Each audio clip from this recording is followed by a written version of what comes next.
How's it going, everyone, and welcome back to Rangers Rundown. Even though they lost, I thought it was still a pretty exciting game to watch. Not the best game defensively, but I was still entertained. And at the end of the day, it's a major league sport. The goal is to entertain. If you're a fan, the goal is to win, but I was at least entertained. So, Panarin, as I'm sure a lot of you watching this video have already heard, is in some sort of dubious trouble. We're not sure if the allegations are true. He's gone back to Russia for an undetermined amount of time. He's been slandered by a previous coach. There's some political aspects involved. He's being accused of beating up an 18-year-old girl in a bar in Latvia. It's just a whole big mess. I hope he clears everything up. I hope nothing worse happens. I hope the allegations aren't true. And I hope we see Panarin back at some point this season. So more on that as it develops, I guess.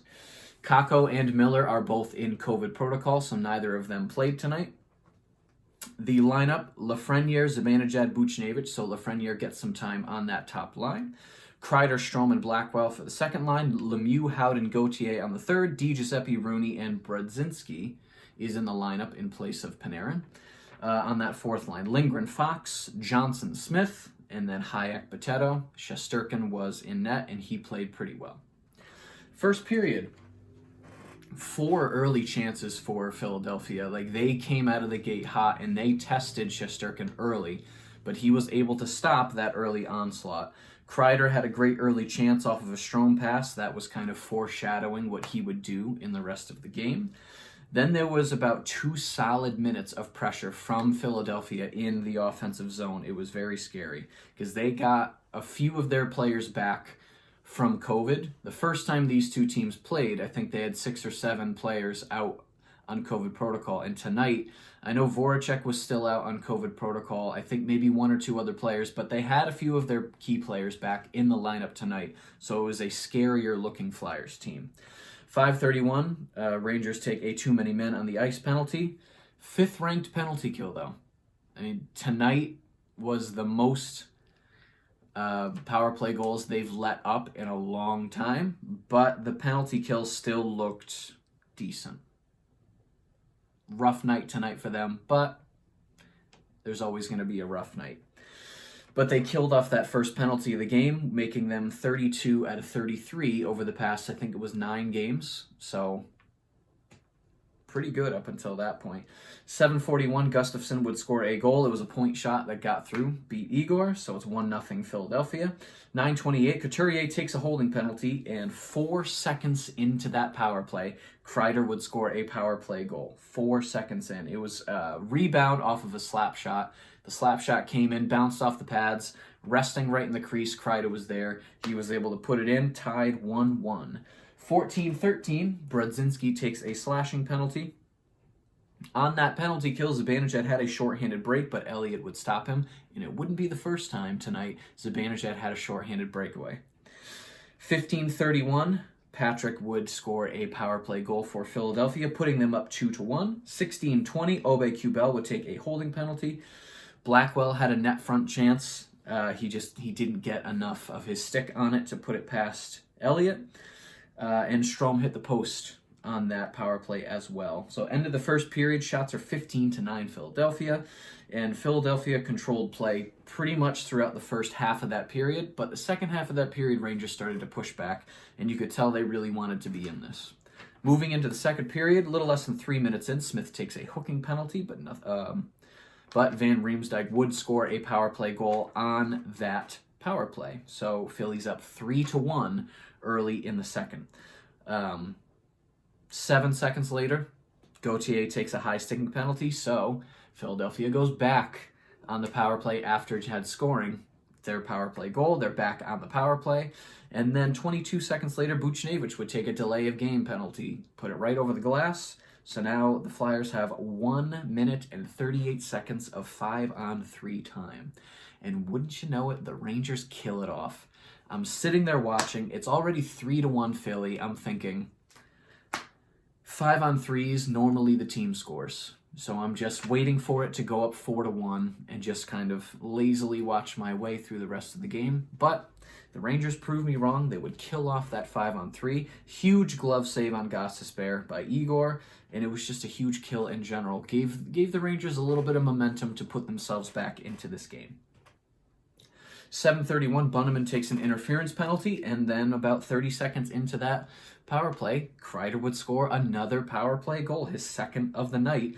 And the Rangers keep the pressure on after that goal. They're really pushing to tie it, because with that power play goal, they make it 3-2, and they make Philly start to sweat a little bit.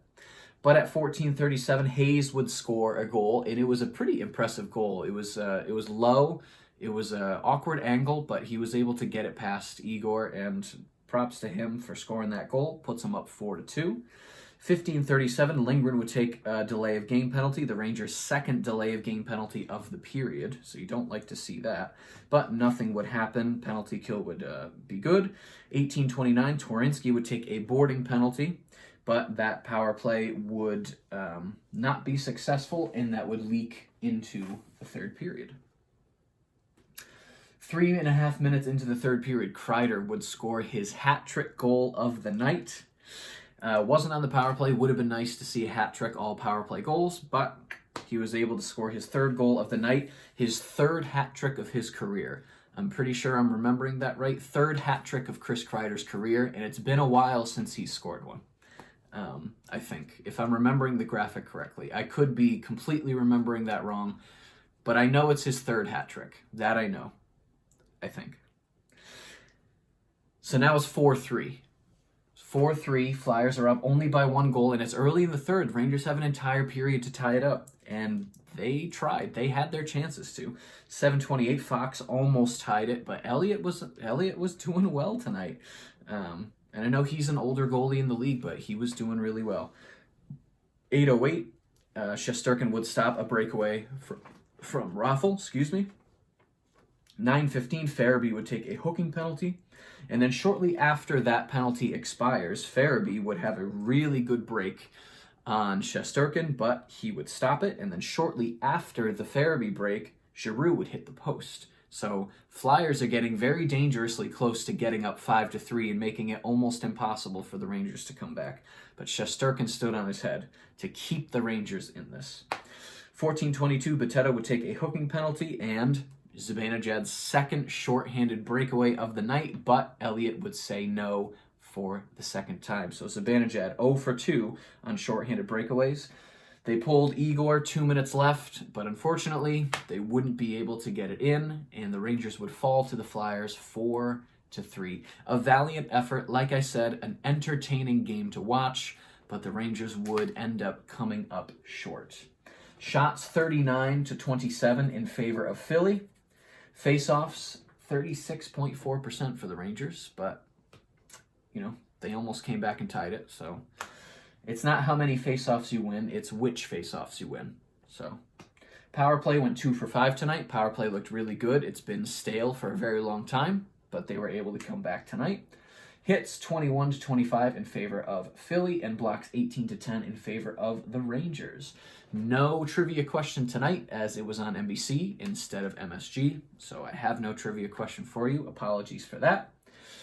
The next game that they will play is Friday night against Boston, and we'll see if Kakko or Miller comes back out of COVID protocol for that game. Maybe they're both still out. Panarin will definitely still be out. Hedl and Trouba will both definitely still be out. So we might see the exact same lineup on Friday night against a Boston team that is just having their way with this division. So we'll see what Friday night brings. If you enjoyed this video and you'd like to see more videos like it, be sure to hit the subscribe button. Thank you so much for watching, and I will see you in the next rundown.